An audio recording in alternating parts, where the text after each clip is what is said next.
Good afternoon. This is a panel on home electrification and affordability. And in this panel, we're going to take on the challenge of rapid home electrification while maintaining grid integrity and affordability for end users. On this panel, we have PG&E, the electric utility for Northern California, along with two firms that have partnerships with PG&E that deliver technology solutions to enable widespread electrification while keeping costs manageable.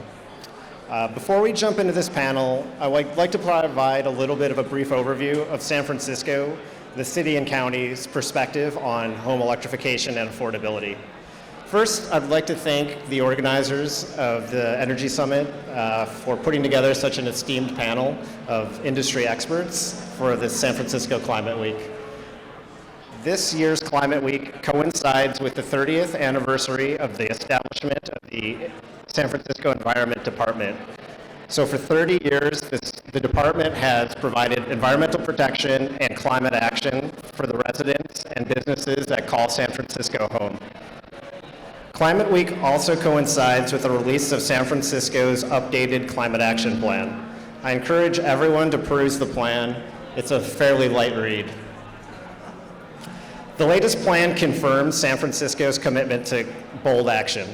We pledge to reach net zero emissions by 2040, with electrification being a key pillar in reaching those goals. We plan to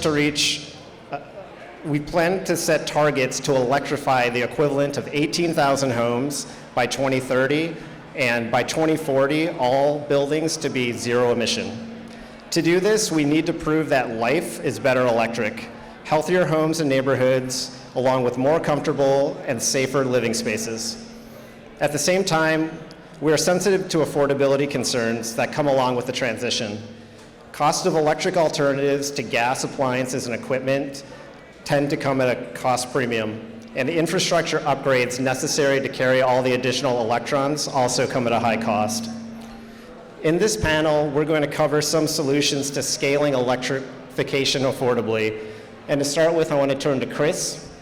Chris, as the chief grid architect of PG&E, what keeps you up at night regarding scaling electrification and the speed required to meet the electrification goals of the city and state? Yeah, thanks, Ryan. Can you all hear me okay? A little louder? Okay, cool. All right, yeah, I'm Chris Morris, chief grid architect at PG&E. My background has been in DERs for my entire career. First at Solar City, I then did a battery storage startup, continued that work at Sunrun, commercialized the first home battery storage product at scale, and then did another startup and ended up at PG&E.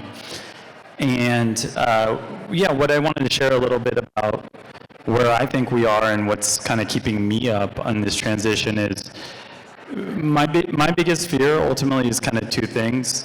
The first is that the entire industry, and I don't mean the utility industry, but the industry, the electric industry, that we're each working on different pieces of this puzzle, but we haven't figured out how it all comes together to serve the customer, and that there's many different disjointed activities that we're taking that just don't add up to an end-to-end experience. So I really want to figure out, how do we get 3 million electric vehicles onto the system? How do we get everyone onto a heat pump? And how do we do that in a way where it's not, hey, I'm just working on the payment processor, or I have a battery product and I'm just getting DER incentives, but rather, how do my devices work together? I have a BMW, an Audi, I think I have a solar system from Enphase, I have a Nest thermostat, and none of that works together. So if it's not working on my house, how is that going to work on our customers' homes, and how is like everyday people going to be a part of this energy transition? And that's before we even get to DR incentives and all these other things which are more native to us, but super confusing for consumers. So I think that's one thing that keeps me up. The other one is, how is the grid going to support all this? At the end of the day, we talk about, okay, well, We can connect an EV if we used optimized calculations and max out the panel, or I use this device or that device. But again, like zooming out, 3 million EVs on the grid we have today with as little grid upgrades as possible to keep things affordable, to get customers connected quickly. We don't want to be doing one-for-one grid upgrades and just rate basing that and passing that cost to the customer. So how do we take an aging system and modernize it and do that in a way that gets customers connected and makes it affordable for them? And so I'm really excited that we're taking steps to do that, but it's not something that PG&E can just do by themselves. We need support and partnership with the industry, and then we need to take all of that innovation that we're doing together and then focus it at the everyday customer and make sure that we're serving them. And like that's when the work stops, and that's when we are successful. And so I just think like as an industry, we have a lot of gaps that we need to close on that. I guess the last part of my introduction is I'm really excited to be working with Itron kind of on the PG&E metering side, and then folks like Span, and we're working with a couple EV charger vendors as well, but to figure out how do these devices work in a customer's home first, then how do they connect back to the grid, and how does all of that work together in a way that's delightful for the customer and adds value for all ratepayers. And so I'm really excited for what they're going to share, but I think it's emblematic of how we're thinking about things and focusing on the customer and getting them connected. Mike, hearing what Chris had to say about his concerns about electrification, what does Itron bring to the table, and can you explain in more detail your partnership with PG&E? Absolutely. So Mike Ting, I'm from the product team at Itron. Just for level setting, Itron is in general can be thought of as an AMI 2.0 company. You make the smart meters, the network communications, the back office applications, all of that stuff. The core reason for the partnership with PG&E in the context of integrating DERs safely with the grid. Check.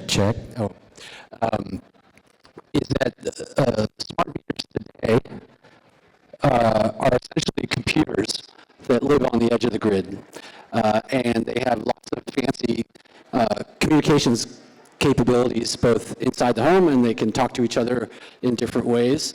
The way that we leverage that in the context of electrification, and specifically in the context of a pilot program with PG&E called ChargeBoost, is that the meter obviously knows exactly how much electricity demand is at the home in any given second. We use the communications capabilities to connect to a charger locally without any cloud to cloud. And during any active EV charging session, we can essentially throttle or manage what's happening with the charger so that the total demand at the home doesn't exceed the capacity of the service, or importantly, doesn't exceed the capacity of the local grid, namely the service transformer that it's connected to. The latter is enabled by the fact that the meters can talk to each other within the neighborhood and communicate all the other loads that are happening in the neighborhood connected to the transformer. Those two pieces together essentially enable PG&E to offer a program for folks that want to add fast charging at their home, but are otherwise limited by their electrical service by, say, for example, 100 amp service, which is very common, to be able to add new fast charging at the home without a service upgrade, avoid all the costs that you would otherwise face for service. It's cutting out. There's a little bit of interference, so if you could share mics, like yeah, and actually just really Should I start over? It wasn't bad. Should I start over? No. Anyways, we are the technology part of the puzzle, right, that connects the sensing that we can do with meters, the coordination that we can do amongst meters in terms of information sharing, and leverage that to offer customer-facing programs with a significant benefit in terms of avoiding the need to upgrade your distribution panel, avoid PG&E's need to upgrade the local distribution infrastructure. Both of those are significant savings, and packaging up a technology offer with a programmatic offer is a very exciting opportunity that's been very inspirational. PG&E, to your credit, brought this idea to us about 2 years ago, and we've been in co-development with them since then, and we actually just went live with our first customer yesterday. So we hit a milestone that was really critical, and we're very excited about taking this to scale.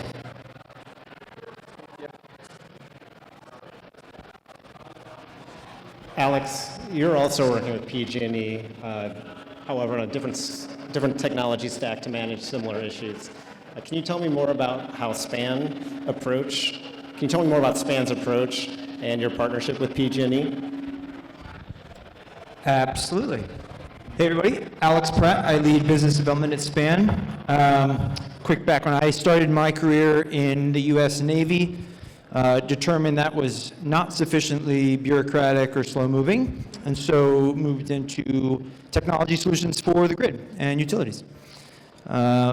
There are days when I would prefer to maybe still be doing push-ups, but today is not one of them.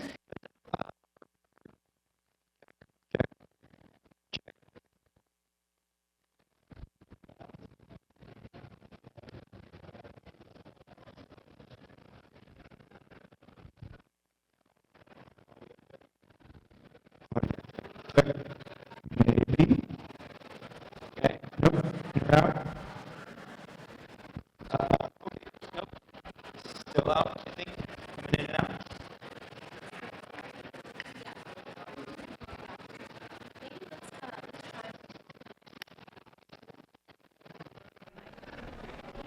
We're going to have it down to 1. There will be less things going on. There you go. Thank you. Audio check. Okay. I'll go down to 1. Great. Check. Okay. Great. SPAN is we create intelligent power distribution technology. Someone suggested to hold it closer to the top so that the antenna is You think that antenna is at the bottom? Okay. hold it here, up higher up. Okay. You can try that. Gotta love technology vendors having a bunch of technical difficulties. Okay, so about SPAN, we are a technology vendor for intelligent power distribution systems. We're best known for our flagship product is a smart electrical panel. We also make tiny homes that we take around to cities, and I get to sleep in that instead of buying a hotel room in San Francisco. So I encourage you to go out to our trailer outside and see some of the technology. The panel product looks, feels, smells, installs just like a traditional electrical panel with a few really important differences. Every circuit in the panel is individually metered and controllable. And then as a package, the panel also has multi-channel communications and a lot of onboard compute and computing technology such that we can do running local algorithms and a lot of our energy management capabilities there. And so one of the core reasons that customers use SPAN in many cases is for avoiding an electrical service and upgrade when they are adding new electric load to their home. SPAN technology, we have a UL listing as a power control system, and so we're able to serve as a code-compliant alternative to upgrading the conductor and other infrastructure into the home. And so that's allowed us to save customers thousands of dollars, in some cases, 5 figures, in doing that, in avoiding that service upgrade.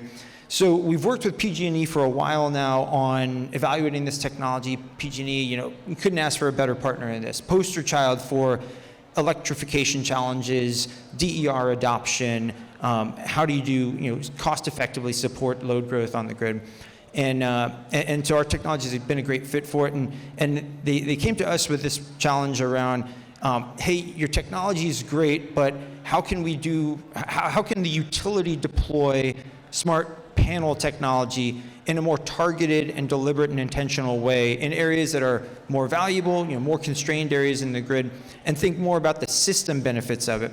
And so that really helped inspire, along with other utility feedback, the Span Edge product, which you can see out on our trailer.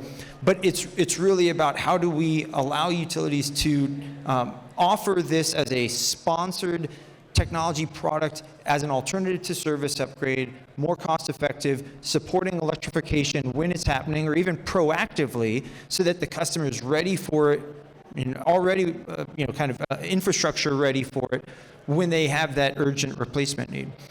So we're doing the kind of complement to the ChargeBoost program, which we're calling the Panel Boost program, where a customer that needs a service upgrade would call in, go through the normal kind of evaluation process and queue for service planning, and be presented with the option of you can proceed with a traditional service upgrade, which might take months and cost tens of thousands of dollars, or you can receive this smart Span Edge product, which will be installed in the next couple of days, and you will be unblocked to proceed with your electric upgrade. And so it's been really exciting. PG&E, we did a big announcement a couple months ago of rolling this out. We expect to be installing in the next few weeks. So excited to tell you more about it, but that's the good broad strokes of it. Thanks, Alex. I want to turn back to Mike and ask him a little bit more about other utility-focused solutions that can help end users with using Itron's technology. Yeah, so beyond the specific use case that we already talked about in terms of enabling, level 2 charging safely, there is a whole variety of other types of sensing applications that can run on the meter. Obviously, the meter is sampling right across, I think it's 40 different channels at the sampling rate of 32 kilohertz. So very enormous amount of data available at the edge, and we can process that locally for a variety of use cases. One of the ones that's probably most pertinent in California and PG&E's territory is for early wildfire detection. So in the form of detecting energized down conductors and other unsafe conditions. That's a extremely important use case in California and in the West Coast in general. And then there are a variety of analytics that are safety focused, but also kind of at the customer level, detecting things like high temperature conditions, dangerous impedance conditions, and fault conditions inside the home. So there's a kind of a grid sensing and analytics aspect. There are also things that might seem more benign, but are remarkably relevant to helping the modern distribution system be managed better going forward. An example of that is the meters can, amongst themselves, figure out, this is slightly technical, but what transformer and what phase they're connected to. And that can translate all the way up to the feeder bank in the distribution system, in the substation. The reason that those things are important is that is, in general, a large visibility gap that pretty much every single distribution utility in North America has. Pretty much zero visibility between the last SCADA point and the meter. And so that's an example of it. We can essentially help build and maintain the real-time visibility of the grid topology between the SCADA, the substation and the meter. That allows a lot more proactive management stance when it comes to things like managing the transformers and the conductors and all the regulation equipment that lives below the substation. In general, those types of equipment are managed on a run-to-fail basis today, and the type of sensing that we can do allows those assets to be more proactively managed, and that feeds directly into objectives like maximizing the hosting capacity of the system, minimizing CapEx, enabling safe load growth, both in the near term and the long term. I want to turn to Chris next. Given the capabilities of the technology as described by Mike and by Alex, what do you foresee as far as additional value streams that can be created using these enabling technologies? Yeah, thanks, Ryan. Appreciate the question. So, as I was listening to us talk about all this energy stuff, as we often do, bringing it back to the customer and the value, I think a few things to just impart and make it a little bit more real. So in the scenario where a customer buys an electric vehicle, they call into PG&E and they get thrown into service planning queue after talking to an electrician who said, you need to do a $5,000 to $10,000 panel upgrade, and oh, by the way, you're going to need a service upgrade, it's going to be $20,000. We want to take this system, focus this technology on that problem and say, actually, you know what? We'll just give you an EV charger that's going to be managed and connected to the smart meter, and that problem goes away entirely. Or we'll give you a span panel and hang it on the wall within 15 minutes, and you'll get connected tomorrow. Don't worry, your heater can be plugged in, right? So really focusing on those customer experiences first. I think going beyond that, we talked a little bit more about these additional functions that the smart meter has. This next generation of smart meter has all the capability of essentially your iPhone. So you have Wi-Fi, the mesh networking back to the billing system, you have computational capability, and we can provision apps onto the smart meter. So you could have an app for Tesla, you could have an app for whatever it is in the future. So thinking about that concept of devices in the home, a computer on every building, and then a mobile phone in the pocket. How do all three of those things work together to deliver the consumer-driven energy economy? And how can we reframe our grid around delivering that for our customer with partners like SPAN, Itron, and all of you as well? So I think that's what I'm really excited about in terms of value. Maybe one last thing to put a little more tonality to it, too, is through the ChargeBoost program, we're connecting to the EV charger using OCPP. So we're not creating some new protocol that's PG&E specific. We're saying, like, nationally, if you wanted to connect to an EV charger, let's use a standardized protocol. Moving away from just the EV charger, we started working with SPAN and said, well, we really should be doing this on a different protocol. This is not an EV charger. And so we're going to enable Matter on the smart meter, which means we can then extend the fabric, the Matter fabric, into the smart home. So now you can stream data every second. If you want to know your home load every second, you can stream it into a Matter compliant hub supported by Apple, Google, Amazon. All the hubs are moving to Matter. And that's how we're going to communicate with the SPAN panel as well. So really excited about taking these technology concepts that are by themselves just concepts and stitching them together to create this grid of the future that I think we've largely been talking about or dreaming about.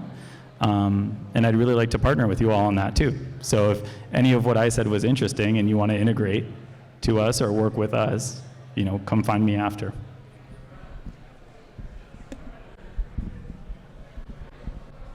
Great, thank you, Chris. I wanted to go back to you, Alex, and I was out in the tiny home looking at all the different functions that SPAN can provide. And I was really impressed, and I kind of wanted to get a sense from you, how would a customer approach this from the standpoint of, I want to do all four electrified systems in my home, I want to do an EV charger. What does that look like from a customer side? Yeah, great. The customer experience is paramount in how we approach the technology, how we design our roadmap, and how we deliver the value kind of both to utilities and to the customers. I come from a background prior to SPAN working in the demand response and DERMS world, and I've worked on load flexibility programs that span residential, commercial, industrial, every different device category, grid service use case, and largely found that left that fairly unsatisfied in kind of the ability for these programs to truly deliver reliable, firm load flexibility and a good customer experience. And that always seemed to be a bit of a kind of inherent trade-off. The way we approach this really depends on the unique position of the electrical panel in the home, where we are able to see across all the different uses in the home, or at least the highest, most valuable, largest uses in the home, and be able to understand the context of what's happening in the home and be able to provide some trade-offs and visibility to the customer on how they can provide that load flexibility. So in your example where there's going to be 4 large systems that are going to be electrified and added to the panel or to the span edge product, as part of your configuration of the span equipment, you define a stack rank preference of which kind of a prioritization of across all your appliances, which are highest priority for kind of preserving and not controlling versus most flexible to be controlled. That can be modified at any time, but you just define it up front. Then in the unlikely, unusual event that you have so much on in your home that you are actually bumping up against your service limit. And we should talk a bit about how infrequent that really is. It's, our load calculations, our electrical sizing practices are very conservative. We have a lot of data about that across our fleet, showing how I think our 98th percentile peak load in PG&E service territory is like 88 amps. So the vast majority of homes are perfect, and those are electrified homes across both 100 amp and 200 amp homes. So 88 amps was sufficient for the vast majority of our customer base. So all to say that it's unusual to encounter these scenarios where power needs to be managed to avoid a service upgrade. But in those unusual events that occurs, you've already defined your preference stack. Span can step in the background, control, shift, pause, throttle your load that you've defined as kind of the lowest preference. Do that behind the scenes, and then once enough headroom has opened up in the capacity of your home, right? Your laundry cycles off, your stove turns off, whatever it was that was creating that kind of coincident peak, then those other loads get re-energized and turned back on, right?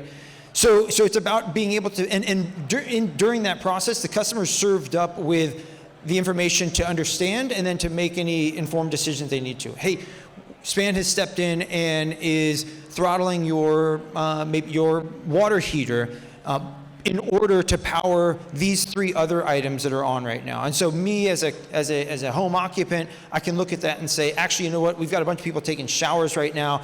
I didn't realize the dryer took up so much. I'm going to go pause that instead. I can reorder that on the app.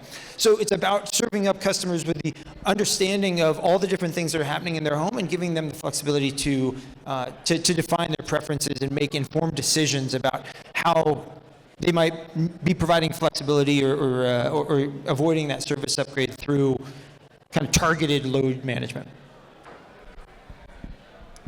And going beyond the home and moving up to the next level of like neighborhood or distribution level, Mike, I wanted to turn to you.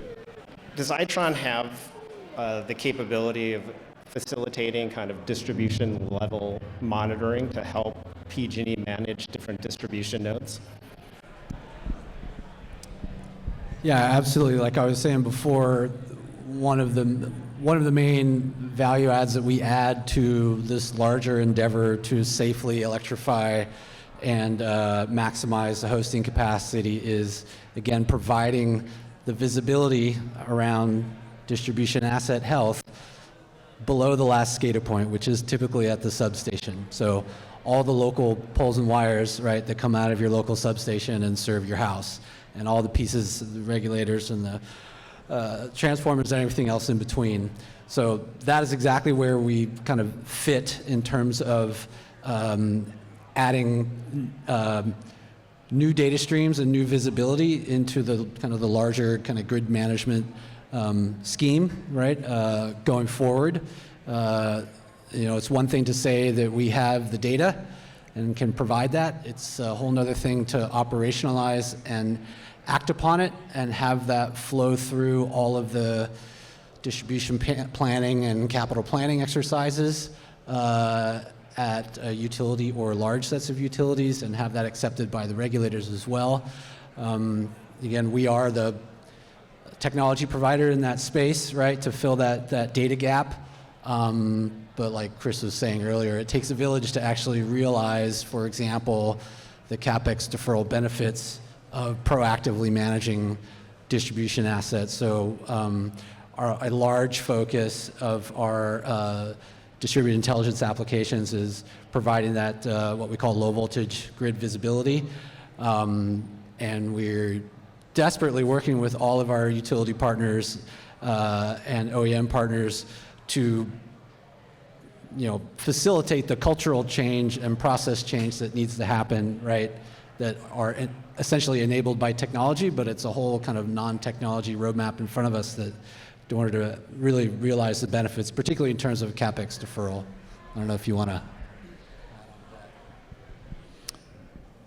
Yeah, no, I agree 100%. I think going back to when we first started working together, Mike, the Itron team, plus our service planning folks and going across the business, we wrote a PRD together. We designed this application around what is the challenge on monitoring that grid down to the house. And so that meant, originally we were thinking, work at the utility, we were thinking, well, it's the panel upgrade we need to solve for, and it's the transformer. So that was very simplistic where we started. As we started getting into the problem, we uncovered that it is a truly interconnected grid. There's the customer panel, then there's the wire that goes from the panel to the pole, and that wire might not be the same size as your main breaker. So that's another constraint that people don't even know about that if you're using a CT clamp. So we need to make sure that wire is not overloaded. Then you're sharing a wire pole to pole down the block. We have to make sure that one's not overloaded. Back to the transformer. Oh, and then by the way, we also need to make sure that it's not just kilowatts, it's also voltage, right? So how do we bring together in partnership all of that capability to calculate a real-time limit on the home and then update the transformer and the wire limits every 5 minutes or so using the existing metering network that we have today with some incremental new meters. And so I think that's like, as we start getting into it more and more, the reason I'm bringing this example up is it really takes partnership to build a grid like this. And it really takes that collaboration and innovation that we found with our partner Itron as well as SPAN, right? And so I think that's what I wanted to hit on. One other comment on this too is through that process, we also, I think, learned there's 700,000 distribution transformers on PG&E's territory. Each one of those costs maybe $20,000 to $40,000 to replace. If we go upgrade 700,000 service transformers, the cost is enormous, right? So I think that took a lot of our focus away, at least in this group, away from what can we do in the ISO to shave a couple pennies off of wholesale energy to where do we actually need to deliver the value to get Californians connected, right? So it's not about saving $1 in the ISO, it's actually about saving $50,000 neighborhood by neighborhood, house by house, and making sure that we're not leaving them behind while we're all thinking about the transmission system, primary distribution, DERMS, and these bigger things. So making sure that we're just locked in on what it takes to deliver value. Yeah, I'll chime in a couple of things. One just to kind of maybe complete the picture of how SPAN fits into what they were just describing, right? You've got limits that are being defined across groups of homes. I mentioned how we can enforce a limit consistent with the service size of the home, but we can also extend that. It's not a big logical leap to think about how you can very easily extend that into a temporary limit that gets applied to a home that's some set point lower than that that service capacity constraint. So if you're a 100 amp home, maybe you temporarily go down to 80 amps because there's a constraint across your service transformer or your feeder. And that's something that we can implement in a pretty elegant way per how I was describing earlier. And so that's something that we would be receiving, that kind of a temporary limit or a dynamic operating envelope that then we can enforce downstream kind of with the best possible customer experience. Related to kind of Chris's comments on the value, how do we realize these system benefits, I wanted to highlight also an initiative that we announced a couple weeks ago called the Utilize Coalition, which is all around really focusing on utilization of grid infrastructure as a KPI that we want to track and improve. I think most people are probably aware how our grid is sized, built to peak conditions, and then outside of those peak conditions, largely sits underutilized. And in many cases, and that varies across the grid to different extents, but there's a lot of existing headroom in the grid that can still be used if it is kind of intelligently tapped into. And so that as a kind of driving tenet for getting more value out of the infrastructure we've already invested in, and then that as a kind of an input to overall cost reduction and affordability. So like I would reference to, if you are interested, a Brattle report that was recently released called the Untapped Grid that cites, I think, a potential to reduce average rates by 3.5% or so by incorporating utilization more as kind of a driving metric, driving kind of cost objective in how we size and manage the grid. And I think this project really speaks to that, is how do we allow electrification and load growth to occur without upgrading every piece of infrastructure that's downstream or upstream of that load growth. Thanks. I see a lot of alignment on this panel regarding what this technology can do. Where I don't necessarily see alignment occasionally is with the authorities having jurisdiction. And so it's been my experience with our building department here in San Francisco that anything new, doing something different, is going to be met with some skepticism. And then Alex, I wanted to turn back to you. Has SPAN done some work with AHJs to help them kind of become more willing to accept SPAN panels? Yeah, absolutely. So for those not familiar, AHJs, authorities having jurisdiction, would be building departments, permitting departments, and they ultimately are the bodies that are going to be permitting and approving electrification jobs, panel replacements, things like that. So we work with them very closely. We've got a field service team that engages them. It's a something that is quite piecemeal across the country, so it requires knowing the local policies and practices. Ultimately, we lead with, and we kind of, our strategy there, first and foremost, is writing the National Electric Code. We align ourselves with the compliance requirements of the National Electric Code, and then that streamlines all of our conversations with building departments and permitting bodies. As a UL certified power control system that is recognized in the last couple of versions of the National Electric Code as a compliant, kind of acceptable alternative to having a larger conductor or bus bar. And so that is a viable option. We can point to that and have have that credibility and independent verification that allows us to kind of let the technology speak for itself, and then we can certainly facilitate that just understanding and familiarity with the technology as appropriate. The other piece that has been related, that's less kind of code driven or maybe black and white, is the customer experience and consumer protection. And so I've had a municipal building department make a comment of, so if this technology can allow any load to be added without upsizing the service, what's to stop a unscrupulous builder from just sizing new construction at 50 amps, right? Something that's, is hyperbolic, but it was indicative of kind of how they were thinking about the potential slippery slope here, that you can't just indefinitely add load and expect no customer inconvenience or compromise. And so, the beauty there is that we do have the data across our fleet to help understand what is that kind of right balance point where customers are not going to be experiencing any inconvenience or compromise or load management, or if they do, that it's imperceptible, it's behind the scenes. And so that's a lot of our discussion with AHJs and with utilities as well, is to find that sweet spot of, what are the loads that we can control imperceptibly? What is the level of flexibility that we can provide that allows the customer to have a great experience, but also the firmness and reliability to truly install this technology as an alternative for traditional larger infrastructure.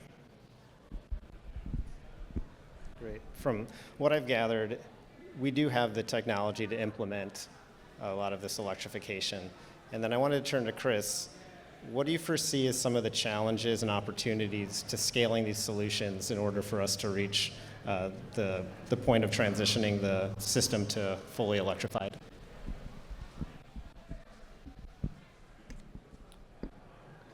Yeah, it's a good question. I think probably going back to kind of the start of this conversation, one of the really big challenges in this industry is getting to a point of like momentum views, be it on, say, the DERM system, or, hey, demand response should use a 10-10 baseline because someone said that 20 years ago. And then we like codify that and we repeat it and we build structures around it before it's really proven itself. So on this one, what I really want to do is make sure, so great, we have some technology, we have a good hypothesis. I want to start getting out there in front of the customers, see what it takes to win them over, and see what our attach rate, if we do, say, 40,000 service upgrades a year, how many of those can we start solving in this more affordable, faster, easier way? And like, what does it take in our strategy and in our product and in our approach? What do we need to change, adjust, improve before it all gets cemented in stone, and just making sure that we're not operating in kind of like a fixed mindset around some hypotheses, but we're actually really drawing out and proving out with our customer what that looks like. So I'll just tag on from technology provider, AMI provider point of view. We've already talked about the kind of the challenges associated with operationalizing and realizing some of the, for example, like the deferred CapEx type of value. But from a more practical point of view, Chris mentioned that the ChargeBoost solution uses an open protocol called Open Charge Point Protocol. That was done on purpose, right, from the very beginning, to make sure that we could have as many charger OEM partners as possible, standards-based integrations. But when you kind of pull back from that specific solution, there's actually multiple protocols out there. Open standards is great. There happen to be competing standards. There's a bit of the battle of the standards, and then there is, within any one, the actual uptake and implementation and support of any given standard within the OEM community. Those challenges are real. They're not easily solved by a single company or a single utility. It takes a village on both aspects. If we want to become a truly interoperable, kind of flexible DER integration type of world, that is a challenge that will be there for the foreseeable future, for sure. The second thing that's always in my mind, and Chris touched on it, well, both of you touched on it a little bit, but we have, I think all three of us up here have a very strong belief that the locational value of load flexibility greatly exceeds, potentially by 2 or 3 orders of magnitude, the bulk system level, coincident peak system demand shaving type of outcome that is kind of the legacy demand response world. Proving that, and number one, and then finding mechanisms to share that value back to individual customers that participate in locational flexibility is a huge challenge, right? We're just starting to step into proving that it's technically possible. As part of the ChargeBoost scope, we hope to actually also quantify the locational benefits, right?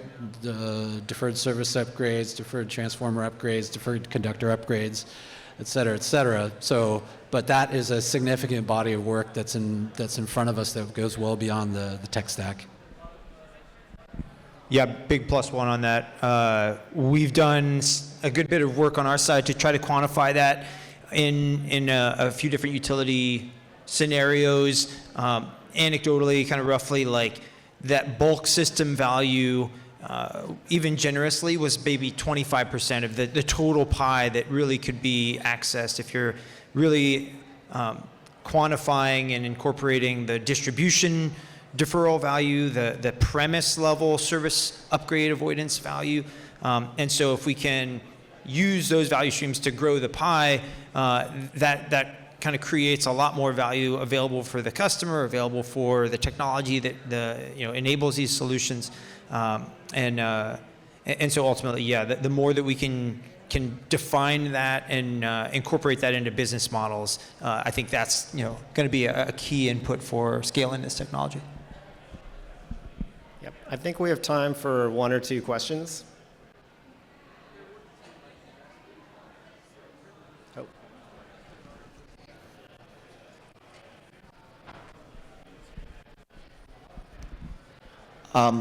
Hi, Chris. Ram from the California Energy Commission. Great discussion. Loved it. And it's been one of those challenges that I think we have been trying to address state level at the federal level in terms of capacity on the distribution side. So one of the things that we've been working on and investing in is actually adapting the NEC codes so that you can avoid panel upgrades and then hopefully avoid the upgrades upstream from the panel, right? The meter, the transformer, and like you said, the wires, etc. But one data point we need for the NEC calculation when somebody is going in to put an EV charger or a heat pump or something is the actual peak load for that home. And so from a data standpoint, is there some kind of a way to exchange that loading at the home level, the measured peak, so that we can actually work on avoiding the upgrades upstream?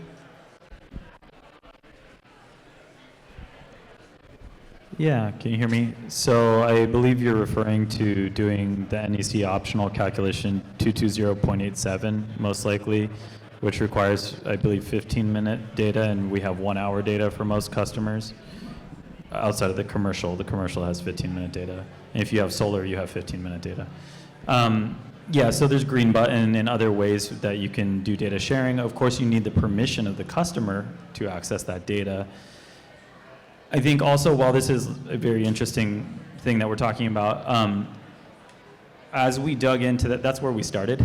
As we dug into how could we use optional NEC calculations, we quickly realized that that wasn't even the problem. So take, for example, I think the first home, actually I was working on vehicle to grid. So we had a PG&E employee that had bought a Ford F-150 Lightning, and we were installing the first vehicle to grid system from Ford in the state. And there were 22 customers on a 50 kVA transformer. So they got 50 kilowatts for 22 customers. And we went there to go connect the system for V2G. And what we found out was it wasn't even an issue of his panel. There just was no capacity on this transformer anymore. The transformer was already at 60 kilowatts, overloaded, and service planning came back and said, I can't add anything.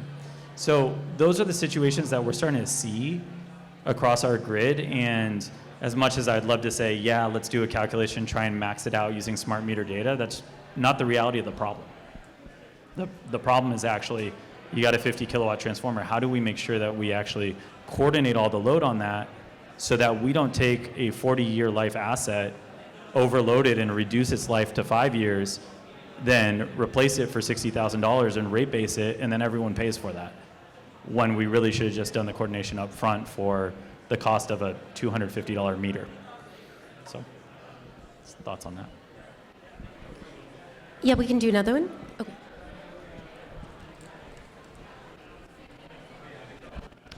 Yeah, I guess I can finally see you behind the pole here. Yeah, so I'm just wondering about the upfront costs for the average homeowner. If they go for this potential span panel option right away, what's the differential for them versus just waiting for a new service drop and the 200 amp panel? Because the soft costs of the inspection and the permitting is going to be the same. Yeah, thanks for the question. The Panel Boost program is providing the span panel, the span edge device, free of charge to the customer. It's worth maybe spending a second to define or describe that product, because you're likely envisioning a traditional span panel, electrical panel, a very involved installation process. We liken it to like open heart surgery on your home. This is home's down for half a day, master electrician in the guts of the home.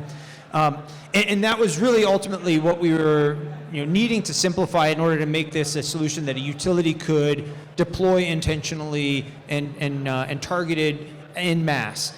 And so we were trying to solve for how do we make this as close to like a meter installation as possible.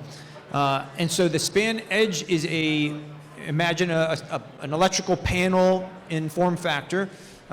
It's got 8 circuit breaker spaces in it, and then it has a cable that runs to a meter socket adapter that goes in at right behind the meter. And so it hangs adjacent to the meter enclosure. It installs in about 15 minutes, and since it hangs and gets energized in those 15 minutes, and then that's kind of the extent of the installation. So all in, the installed product is roughly half of the product cost for our traditional span panels, and that was very intentional as we were working with utility partners like PG&E on how does this start to pencil from a business case to actually deploy en masse.